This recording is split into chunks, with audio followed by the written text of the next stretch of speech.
Bonjour YouTube, c'est un plaisir de vous retrouver. Je parle de moi quand je me réincarnerai en Slim, l'épisode 1, pardon, de la saison 2.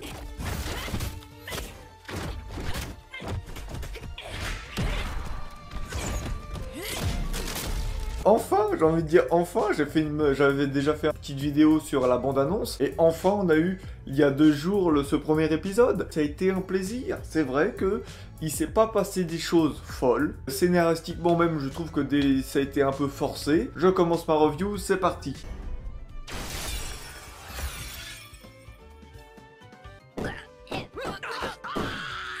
En premier, on constate qu'il est toujours en salle de classe, alors que dans la saison 1, à la fin, il partait. Donc je me suis dit, mais qu'est-ce qu'il fout là encore ce con? Donc on est un peu revenu un peu dans le temps, quand on compare vraiment avec la fin de la saison 1. On apprend, ça a dû être dans un OAV que j'ai pas vu, mais qu'il y a une professeure qui va sûrement prendre la relève. Elle a dû faire une OAV parce qu'ils ont là, oui maintenant je peux la laisser tranquille et tout, ça me paraissait chelou, mais je l'avais jamais vu. Mais bref, donc dans 1 mois, il part. La professeure va la remplacer.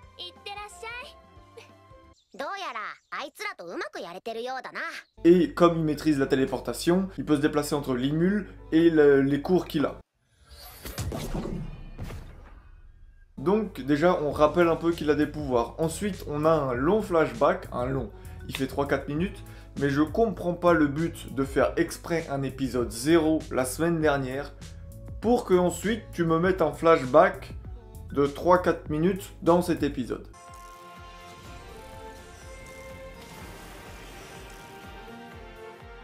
On a un épisode consacré quasiment entièrement à se rappeler, déjà de revoir l'évolution de la ville, parce que quand tu réfléchis, normalement la saison 1, la fin de la saison 1, il était surtout avec les cours, on n'a pas vu l'Imul grandir en tant que ville, on avait laissé des paix dites, mais justement on n'avait rien de concret, et justement on concrétise tout ça. Donc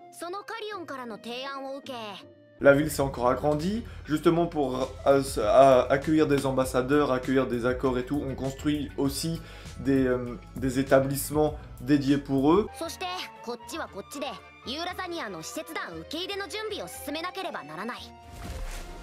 Et on remet aussi un peu dans le contexte des choses qu'on avait un peu oubliées, comme les héros humains qui doivent faire semblant d'avoir vaincu le roi Ogre. On remet sur le tapis l'alliance qu'il y a eu avec un autre roi démon, à part Milim, c'est je sais plus quel roi, mais le roi démon des hommes bêtes.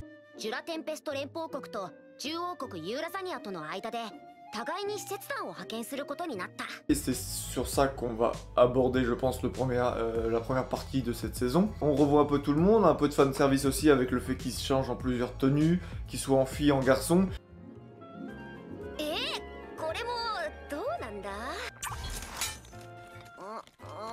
Ils essayent depuis le début de faire un héros trans, un peu, pas transgenre, c'est pas ça, mais qu'on peut facilement se mettre en tant que fille ou en tant que garçon en fait. Parce que généralement, t'as un shonen, c'est plus pour les garçons, shoujo, c'est plus pour les filles.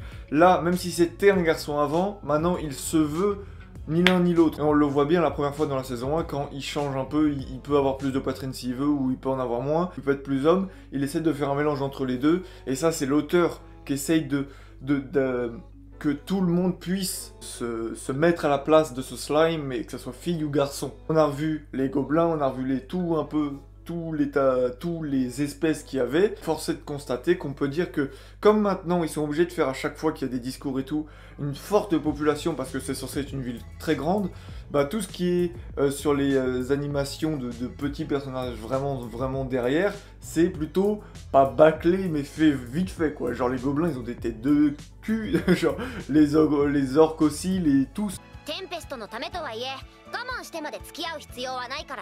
Et où est-ce qu'on en est maintenant? C'est qu'est-ce qu'on va aborder comme sujet? Et donc, comme je le disais, ça va être le traité entre le roi démon des hommes bêtes et l'Imul. Il a envoyé le chef des Kaijin avec Rugurud, je sais jamais son nom à ce bâtard.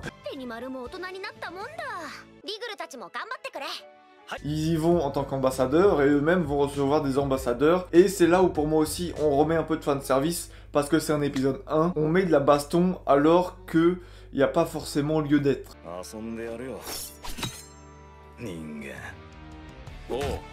Ce que je veux dire, c'est que ça va pas forcément vers le personnage. Généralement, dans la saison 1, même quand il se fait un peu insulter, quand il se fait un peu dénigrer, il a tout le temps esquivé le fait de se battre et tout. Et là, pourtant, il laisse se battre.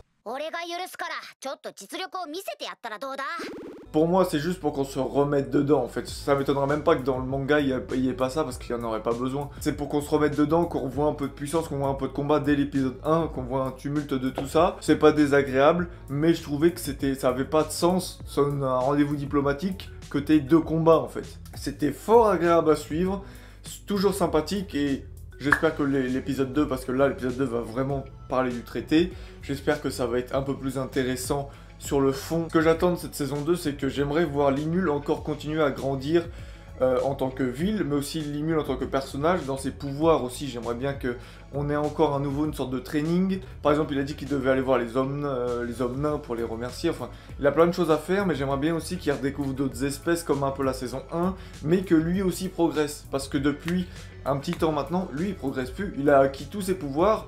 Maintenant, il veut plus entre guillemets, ça l'intéresse plus de progresser. On verra. En tout cas, c'est mon attente de cette saison 2. C'était un vrai plaisir de revoir cet épisode, de revoir cet animé en question. J'attends tous les mardis, du coup, tous les mardis avec impatience cet animé parce que je l'adore. Franchement, je l'adore. Donc, dites-moi dans les commentaires ce que vous avez pensé, si vous avez aimé ma vidéo, si vous avez aimé l'épisode, si vous voulez que je continue à faire des reviews. Merci pour tout, je vous dis à la prochaine. N'oubliez pas de vous abonner, on est bientôt à 150. Il faut que j'en ai 200 avant le 30 janvier. Il m'en manque 50. Courage, on peut le faire. On peut le faire. Merci pour tout